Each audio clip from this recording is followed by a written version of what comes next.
మావా నువ్వు వెన్నైనా చెప్పు చూడు అబ్బంతో కపుల్స్ ఎలా లేదు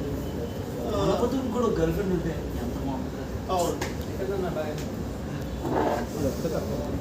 అప్పుడే తక్కువ మన బతుక్కి చీది నమ్మ చీదు అందరికీ రాస్తున్నాం చివరికి మరి ఇంకొకరు కూడా పక్కన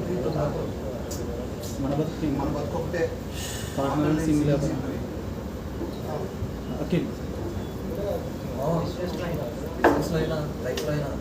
పార్ట్నర్ లేకపోతే కదా ప్రాబ్లం ఉండదు.